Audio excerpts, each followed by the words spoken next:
Welcome back everyone to Natural Ones. Today we're going to be doing another edition encounter where I take an iconic monster from D&D and compare the editions that monster appears in. I look at art, lore, and abilities in combat to find what edition has the best version of that monster. And today it's a bit of a spooky one as we're taking a look at the infamous Boneclaw. If you're not familiar with Boneclaws, they are chilling undead figures with extremely long arms, elongated fingers, gaunt faces, and a body comprising almost completely of muscle, sinew, and bone.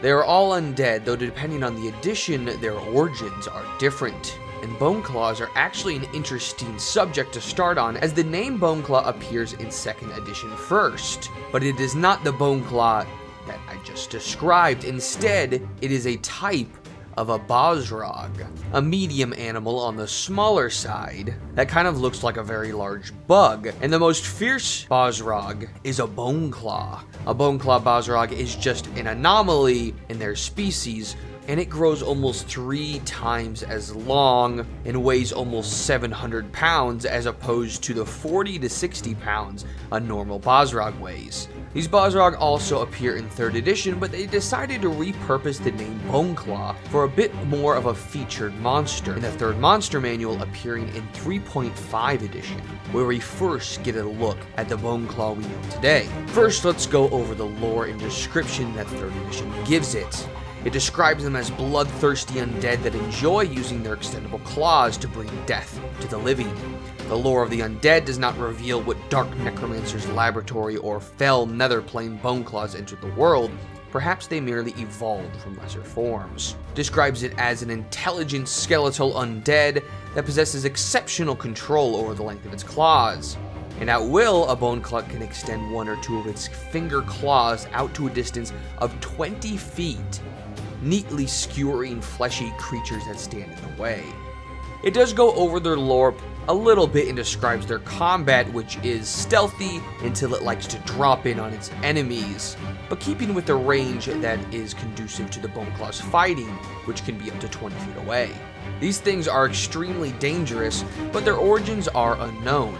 It gives 2 possible situations in Eberron and Faerun, and it does closely associate them with liches and necromancy. In Eberron, it states that necromancers have figured out how to turn ogre magi skeletons into Boneclaws, otherwise known as Oni. So essentially they are just some form of undead, a higher level undead, as they are very powerful, and it would take a great deal of necromantic power to bring one of these guys to life. For lore, I will give it a 4. It doesn't really set up too much and keeps their origins very ambiguous. Now, let's go over the combat a bit. They don't have too much beyond what you'd expect. They are very quiet, and they can move silently, and are proficient in stealth. But the only special attack or special ability that they have, besides toughness and a lot of HP, is their reaching claws ability, which can extend up to 20 feet away. So pretty minimal in terms of combat abilities for 3rd edition. For combat, I'm going to give them a 5.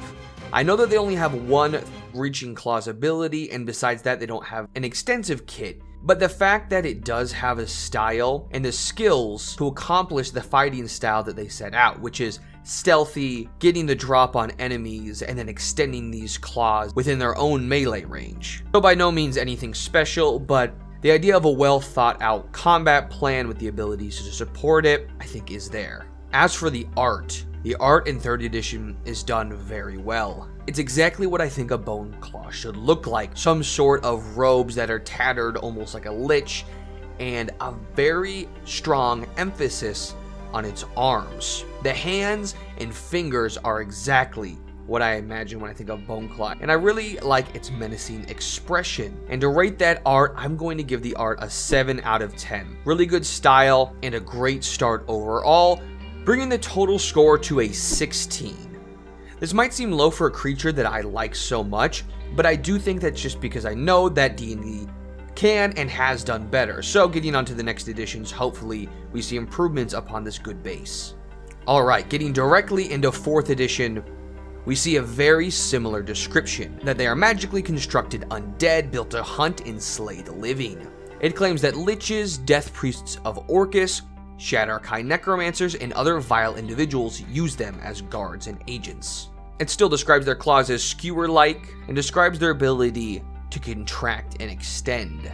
Getting into the lore, as 4th edition does, it groups it into DC checks, which give us levels of understanding. And if we look at some of the higher lore, it tells us that the rumors that it was created first by a powerful lich is false, and in fact, it was a coven of hags led by a powerful night hag that created the first Boneclaw. They invented a ritual that combines the flesh and bones from ogres along with the trap soul of an Oni, which does have similar parts to the 3rd edition rituals. Also, the night hag named Grigwartha trades her knowledge of the Boneclaw creation ritual for favors she can later call upon. So we find out here that it is a closely guarded secret of how to create a Boneclaw, and it is very reminiscent of a lich ritual. They are closely associated with liches, and we hear that liches create them in 3rd and 4th edition. And much like the lich rituals, it is a closely guarded secret in the world that only a few know. So for lore, I think we've expanded on 3rd edition a bit, with good flavor and specifics, so I will give it a 6 out of 10.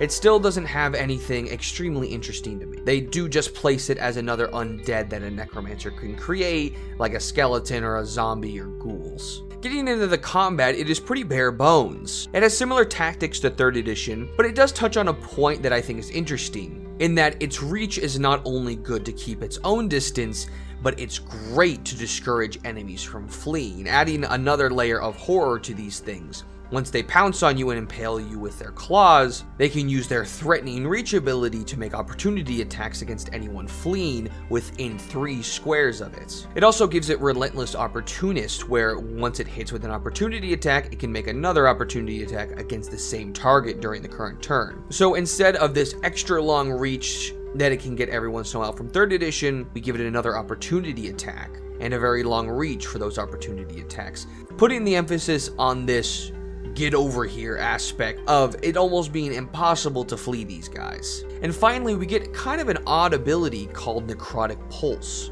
It's a close burst ability that heals undead allies for 10 hit points and damaging enemies for 10 hit points. I thought this ability was a bit out of nowhere. It doesn't really have a lot of basis, especially considering from what it said a lot about these Boneclaws that they are usually fighting by themselves or stealthing. So an ability that heals close allies seems a bit out of place. I do think that combat has kind of lost its purpose a bit in this one. It is not as a cohesive idea as 3rd edition, though I do like the Necrotic Pulse ability to break out an additional cool ability during the combat to surprise players.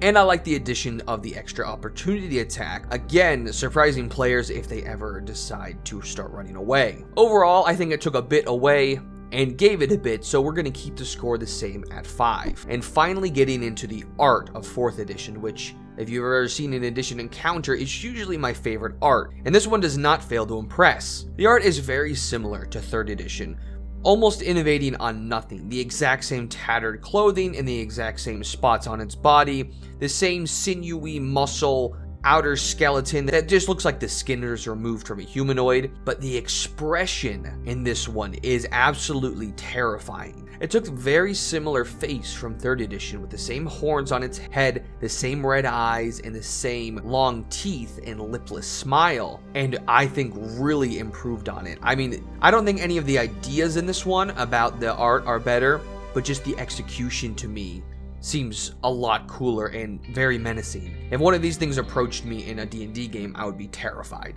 So I'm going to give it an extra point just for the execution of this art and bump it up to 8. So of course that brings this one into the lead as it tied or surpassed all of 3rd edition, bringing it to 18. And finally getting into 5th edition, we go to Mordekainen's Tome of Foes.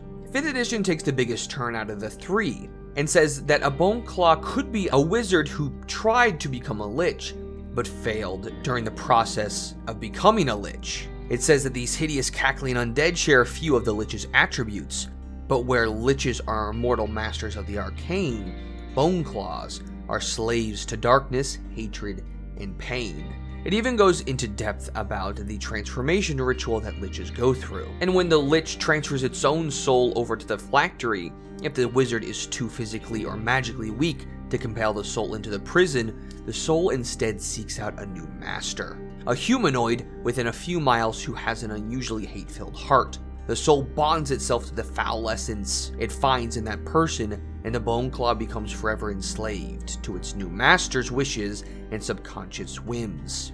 It forms near its master, sometimes appearing before that individual to receive orders. Some unique things about this relationship. The Boneclaw's master might not even want a servant or even know that the Boneclaw is serving it. It might bind to a petty criminal, a bully, or even cruel children. Even if the master is unaware of its new horrid bodyguard, its local area will be plagued by disappearances and grisly murders, tied together by the common thread of the master's envy or hunger for revenge.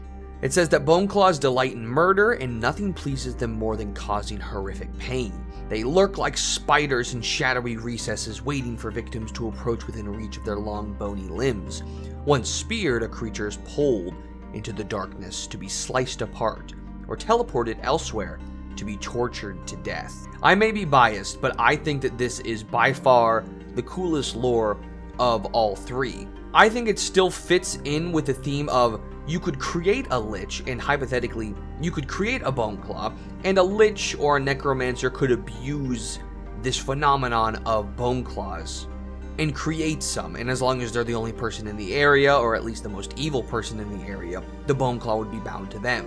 So it could fit in with the other lore, but the idea that a Boneclaw is a failed lich opens it up for a lot of cool story mechanics and plots that you can put into your own games. You could have Boneclaws where the players might not know who the master is, and it just keeps regenerating near its master. And you might have to find out the common thread of who the Boneclaw is killing and stop the master, whether it's either willingly or unknowingly giving the Boneclaw orders of who to kill.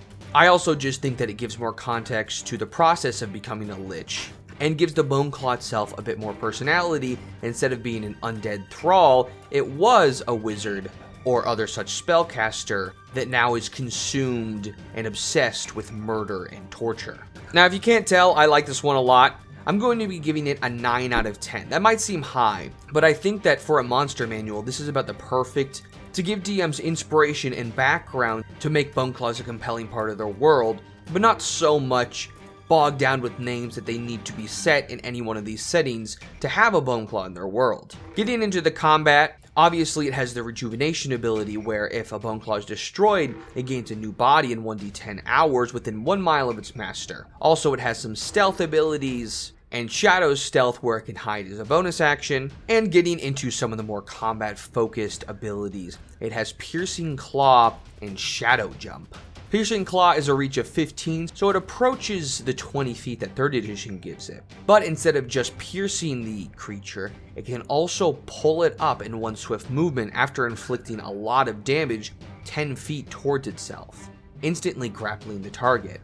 And the other ability, Shadow Jump, which kind of comes out of nowhere, is a bit closely related to the Necrotic Pulse that 4th edition gave it. And this ability, while the Boneclaw is in dim light or darkness, has a pulse of necrotic damage, and it hurts everyone within 5 feet of it, including creatures that it's grappling. Then it magically teleports up to 60 feet to an unoccupied space, and it can bring one creature that it's grappling. So you can imagine one of these things hiding out of sight with its stealth abilities, reaching out, grabbing someone up to 15 feet away, and then teleporting away in a haze of necrotic damage, leaving them hurt and confused. The last ability it has is Deadly Reach, which makes it so they can take an opportunity attack if a creature moves into its reach of 15 feet. If that attack hits, the Boneclaw can make a second attack against the target, also reminiscent of 4th edition. I think this combat is also the best, with the most clear direction and tactics from this Boneclaw, giving the Boneclaws an affinity for pulling their creatures away, killing them elsewhere, being almost like an assassin type. They're not trying to take on your whole group,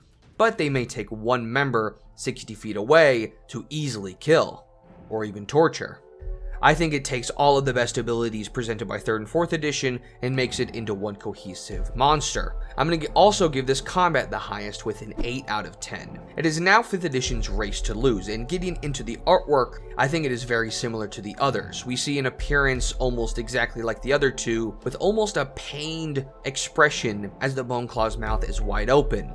Everything else about it is almost identical to the other two, though it does have a little bit of shadowiness around it, kind of reflecting in some of the abilities that it gets, including its ability to hide in shadow. That being said, I don't think it's near 4th edition art and execution or feeling that I get from it. I think it's pretty close to 3rd edition, and for that I will give it the same score that 3rd edition got, which is a 7, which is still very good art, but it does not do it as well as 4th. And that brings the total for 5th edition up to a surprising 24, blowing 4th edition out by 6 points. I honestly think this is an example of when 5th edition did it best, and why you iterate and have these editions of D&D. It doesn't always happen like this, but I think whenever 5th edition looks back on previous editions and takes what the best things of each one's are, and while introducing its own new ideas, you get something like the 5th edition Boneclaw, which I think is the best version that the monster can be. Of course, all 3 of these categories are completely opinion-based, and you can definitely have your own favorite, but for me, 5th edition is my favorite,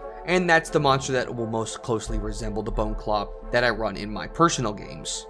But let me know what you think in the comments. Let me know if you agree with me. Thank you so much for watching. Please like, subscribe, comment down below. Anything you can do to help the channel out, I appreciate it a lot. And that's it for this edition encounter, everyone. Thanks for watching.